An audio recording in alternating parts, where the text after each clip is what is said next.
তৃণমূলের সাথে এখন কেউ নেই, না মেজরিটি আছে না মাইনরিটি আছে। শুধুমাত্র বাংলাদেশ থেকে যারা এসেছে, যে সমস্ত মুসলিম অনুপ্রবেশকারী তারা আছে, আর কেউ নেই। মুসলিম অনুপ্রবেশকারীরা ছাড়া তৃণমূল কংগ্রেসের সাথে মেজরিটিও নেই, মাইনরিটি নেই। এবার তৃণমূলের বিসর্জন অবশ্যম্ভাবী কেউ আটকাতে পারবে না।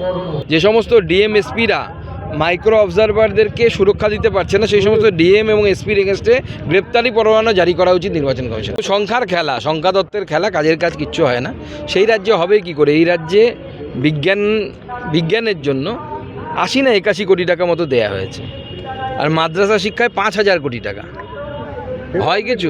হবে না, কিছুই হবে। মাদ্রাসাতেও কিছু হবে না, তো চুরি করার জন্য দিচ্ছে। তৃণমূলে যে সমস্ত সংখ্যালঘু নেতারা আছে তারা চুরি করবে, তাদের জন্য দেওয়া হচ্ছে।